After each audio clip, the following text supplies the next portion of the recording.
మా గంగుల కమలాకర్ గారు, వేదికమైనటువంటి మా పెద్దలు గౌరవ ఎమ్మెల్సీలు, గౌరవ ఎమ్మెల్యేలు, సీనియర్ నాయకులు అందరూ కూడా పోయి ఇవాళ అన్ని ఆధారాలు ఈడీ కార్యాలయంలో సమర్పించడం జరిగింది.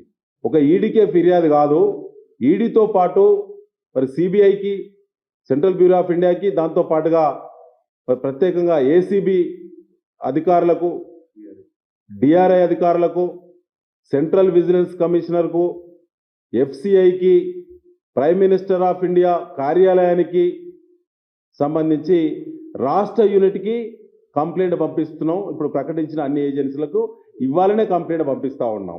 తెలంగాణ సివిల్ సప్లైస్ డిపార్ట్మెంట్లో జరిగిన కుంభకోణ వివరాలతో కూడినటువంటి కంప్లైంట్ను ఇవాళ మొదటగా ఈడీ కార్యాలయంలో అందించడం జరిగింది.